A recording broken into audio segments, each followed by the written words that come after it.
Ramulamma sir నా పేరు. తీలేరు మాది. తీలేరు అయితే పిల్లల్ని తోలుకొని నేను డాకనకు పోతా అని చెప్పిండు వాళ్ళ ఇంట్లో. డాకనకు పోయి అట్లా ఎక్కించుకుపోయి మరకెళ్ళకి పోయి ఏం తెచ్చుకున్నాడో తెలియదు, మందు తెచ్చుకున్నాడో ఏం తెచ్చుకున్నాడో తెలియదు. పిల్లలు తోలుకొని చక్కగా ఎక్కించుకొని చేనుకు పోయిండు. చేనుకు పోయి ఇంకా పిల్లలకి ఏం చేసి బస్ అంటే నీళ్ళలో వాడేసింది తెలియదు, ఏం చేసి చంపింది తెలియదు, పాడేసిండు. తన మందు తాగి పడ్డాడు. ఇక పడ్డాక కొంచెం ఆయనకి వెళ్తూ బాగున్నప్పుడు ఫోన్ చేసిండు తన దోస్తులకు, అరే నా పిల్లలు అయితే చనిపోయిండు, నేను గిట్ట చనిపోతున్నా అని చేసిండు. వాళ్ళ దోస్తులకు చేస్తే వాళ్ళ దోస్తులు వచ్చి ఇక్కడ మా వాళ్ళకి చేసిండ్రు. పిల్లకు కొంచెము తిండి పెడుతుండే పెయ్యి. నేను డాకన పోయి మందులు తెస్తాను 8-9కి అంటే ఇట్లే తెలుసు కదా సార్, డాకన 8-9 వారు బాబు మోయ్యారు కదా, అట్లాగానే పోతానని వాళ్ళ ఇంటి వాళ్ళు అనుకున్నారు. అనుకొని ఏమనుకుని గప్ప డాకానికే దొరకపోవచ్చు అనుకొని ఇట్లా మర్చిండ్రు.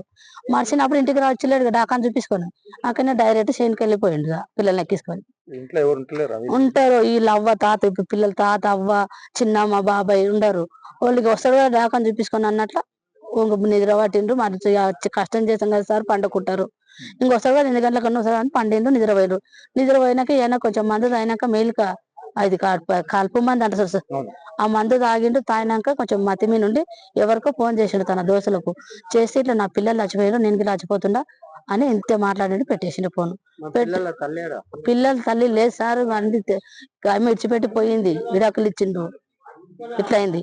ఆ పిల్లల్ని తెచ్చి మేము చిన్నగా ఉన్నప్పటికెళ్ళి మా అత్త మామ చిన్న మామ చిన్న అత్త సాకిండ్రు, పెద్ద చేసిండ్రు. సాలెపోతుండ్రు, వాళ్ళ బోలు తింటుండ్రు, వాళ్ళ చెవులు కడుకుంటుండ్రు.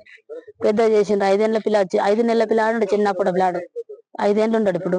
Local to global news at your fingertips. మీ చేతిలో ఒక ఆయుధం. Download Raw TV app. Media legend Ravi Prakash is back.